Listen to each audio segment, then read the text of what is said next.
Donc si on résume tout ce qu'on a dit dans les vidéos, on a commencé par parler de la douleur, qui est un signal d'alarme qu'on peut ressentir quand on est blessé ou quand on fait quelque chose qui, selon le système nerveux, pourrait mener à une blessure. Le système nerveux, pour savoir si on est blessé ou si on fait quelque chose de dangereux, il se fie à l'amygdale. L'amygdale, c'est une partie du cerveau. Son rôle, c'est de reconnaître les dangers. Il y a des dangers qu'elle connaît d'instinct, puis d'autres qu'elle peut apprendre avec les expériences. Ça, c'est vrai pour la douleur et c'est vrai pour la peur. Donc, c'est un bon système, mais le problème, c'est qu'il n'est pas parfait. Des fois, notre système d'alarme va être déclenché alors qu'il n'y a rien de vraiment dangereux en dessous. Puis il peut se dérégler aussi. En douleur chronique, ce qu'on voit souvent, c'est un système d'alarme qui devient hypersensible ou une amygdale qui a pris trop fort que quelque chose est dangereux et qui va réagir de façon excessive, comme dans les cas de phobie ou de stress post-traumatique.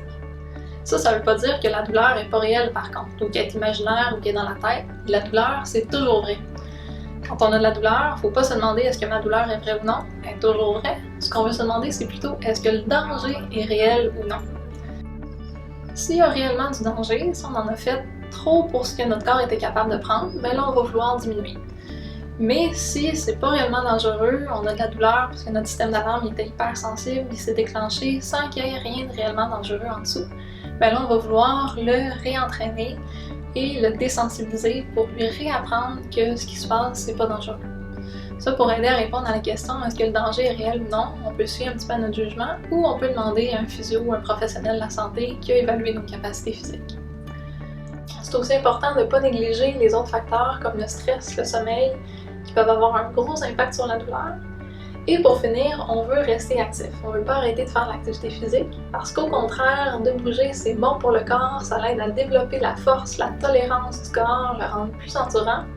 Et ça vient désensibiliser notre système nerveux aussi. Il s'habitue à ce qu'on bouge, donc il est un petit peu moins sur les nerfs, sur la défensive quand on fait de l'activité. Il devient plus tolérant. Puis de bouger, ça relâche les endorphines qui viennent aider à diminuer le signal de douleur. Ce qui est important par contre, c'est d'y aller graduellement, commencer par se fixer un objectif qui est atteignable et tranquillement, de fois en fois, augmenter l'intensité du programme d'entraînement.